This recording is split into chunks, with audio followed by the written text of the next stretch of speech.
continuing with our book study, we've been working on Paul Selig's work, the channeled work, which is the Book of Love and Creation, and today's title is, Do You Know Your Worth? Do you know your worth? And the reason that I thought of this is because of the culture that we live in right now. We live in a culture of the haves and the have-nots. And it seems that the haves are those who are wealthy, of a certain station, celebrityhood, and then the rest of the schmoes are possibly the have-nots. And it seems that the haves are thinking that maybe there's a little specialness to them, that maybe the rules don't necessarily apply to them. And somehow we've associated that specialness to those who are worthy. We forget that all of us are worthy. All of us are entitled to be treated with love, respect. All of us are amazing human beings that deserve to be recognized as the divine walking forth. As the divine walking forth. So anyone I meet, whether they're poor or rich, whether they're Christian or Muslim, whether they're born here or immigrants, deserve my respect, my love, my appreciation that they are a divine being. Simple, that they are worthy. But yet we get so socialized to our society here and what those societal norms should look like. We forget that all are worthy, all are needed. And one of the quotes that I found that I really liked in this book can be found on page 157. And it says, the consciousness of all who inhabit this plane are being required to transform and realign, because that is what is needed to disjoin from the frequency of fear that has been operative for too long. The frequency of fear. What I've noticed as I've been doing this series is there's definitely a pushback when I use the term fear or frightened. It's almost like this human defense mechanism that pops up that goes, no, I'm not afraid. I've done my work. There's nothing for me to be afraid of. I live my life fearlessly. And yet, we agree to a society in where there are definite right versus wrong, left versus right. And it's so divisive in that the goal seems to be to make the other side wrong. To make the other side wrong. What's really interesting is how much is said and perpetrated in the name of God. In the name of God. Now, I don't know about you, but the God I know, the universe that I know, the love that I know, the allness that I know, is not about pain. It's not about damaging. It's not about hurting someone. It's not about demeaning someone. It's about loving them and seeing the truth of what they are. So, all are necessary. We keep saying all are necessary. But what I really think when we start awakening, what I often hear is, well, you know, if that's the case, why do all these bad things keep happening to good people? Right? Why do all these bad things keep happening to people? And the ascended beings that Paul channels in his work had this great message. Now, there are reasons that people have experiences in this life that you cannot understand. That you cannot understand or cannot accept as good thing, as a good thing. And some of these, in fact, are chosen prior to incarnation by the soul in order to balance karma or to learn certain lessons that will be of benefit to others in later lifetimes. Wow, that seems kind of like a little sacrilege there, huh? But how often do we look at something that's happened in our lives or someone else's life, and go, oh, that's so horrible. Oh, that's so tragic. Oh, I can't believe that happened. Why would God allow this? And we are working from the paradigms of what we have learned in these systems, in this culture. I found this really cute little video about Scarlett, who is having an experience. So I'm going to ask William to play that for us.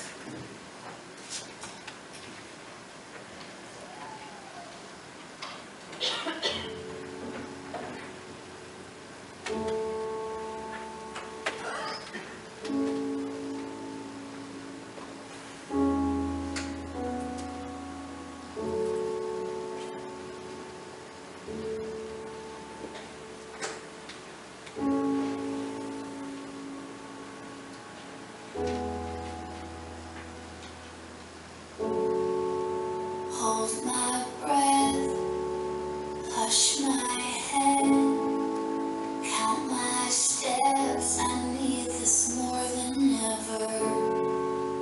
Might feel strange, but I'm not afraid. Every day I try but can't forget it. Hey, I need a new way. Let's just forgive and take mistakes, keep on hoping, hoping for the day I'll fly high. As long as my heart is open, I know I can keep on going, keep on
You are the universe expressing itself as human in this lifetime. And that quote is from Eckhart Tolle. Tragic? Maybe. Wonderful? Maybe. We make these judgments from what we've learned in our systems, in our families, in our schools, of what it looks like, what normal looks like. What's right? What's wrong? But we are here, having this experience in this lifetime for a purpose, for our own spiritual journey. And it's going to look different. It's going to look very different than yours, than yours, than yours. Often we think that we are in divine will when we are actually coming from our thoughts. We are coming from our thoughts based on the paradigms that we have learned. Being in divine will is not going to look the same as it does from our societal norms. So if we expect to understand divine will using our how-to, our paradigms from what we've learned in this realm, it's not going to work for us. And that may be why so many of us are having confusion about what the divine path really looks like, or what it should look like for everyone. There's this quote, and I like it because it's really clear about divine will not being, this is God's will for you, right? Beautiful here. It says, and to say it's God's will is actually an act of arrogance and ego or fear. To say that to someone else implies that you are in the knowing, and this is the absolute. Guess what? You may be in your knowing, and your truth may be in resonance, but that does not give you the right to create a totem out of it and align it to the will of others. To the will of others. So yeah, how often do we think that we know, and you should do this too, because I've got the truth. I've got the right way. This is what you need to do. That's ego. That's ego. So we're talking about allowing. Yes, we can share information with others, but then it's their choice of what they need to do, of what their spiritual journey looks like. Another quote that I like here that I found. Did I skip over to them? Did I? No, I did not. Yep, I did. There it is. Never for a moment think that you can use this frequency, the frequency of love, the frequency of the divine, to control somebody else. It is not allowed, it cannot happen, and it will not happen. It is not your job to know what they are supposed to do, how they are supposed to heal, or what they are required to succeed in their mission as a soul embodying as their divine.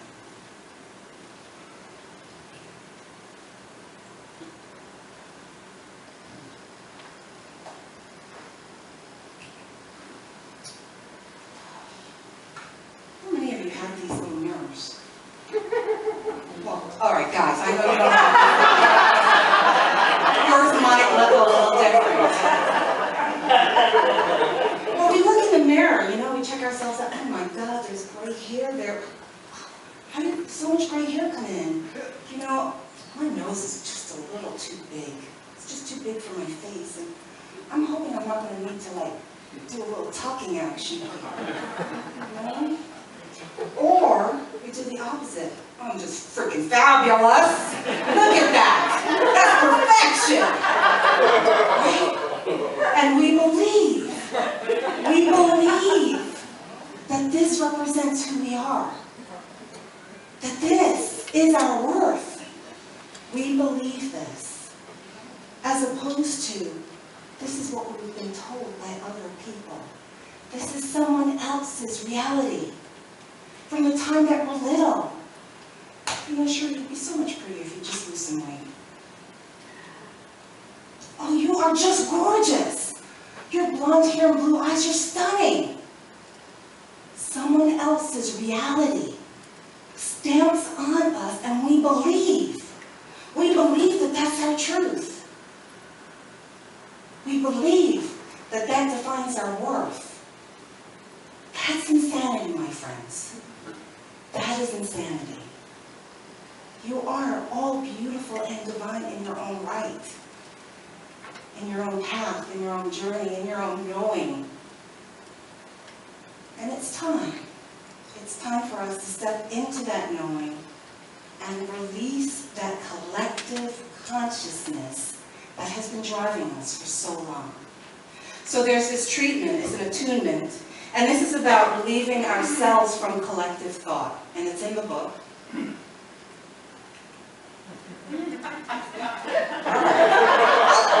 Then I went too far.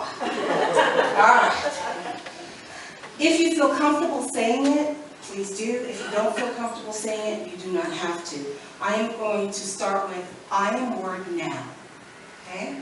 So if you're with me, I am word now. Experiencing myself a sense of worth, a sense of well-being, and a sense of wholeness outside of the matrix of public approval and requirements for group experience.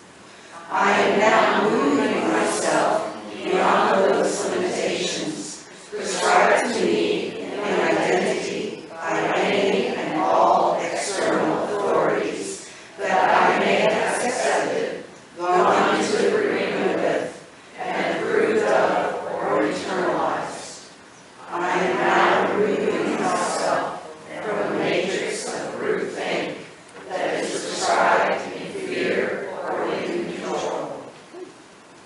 That's some powerful stuff, my friends.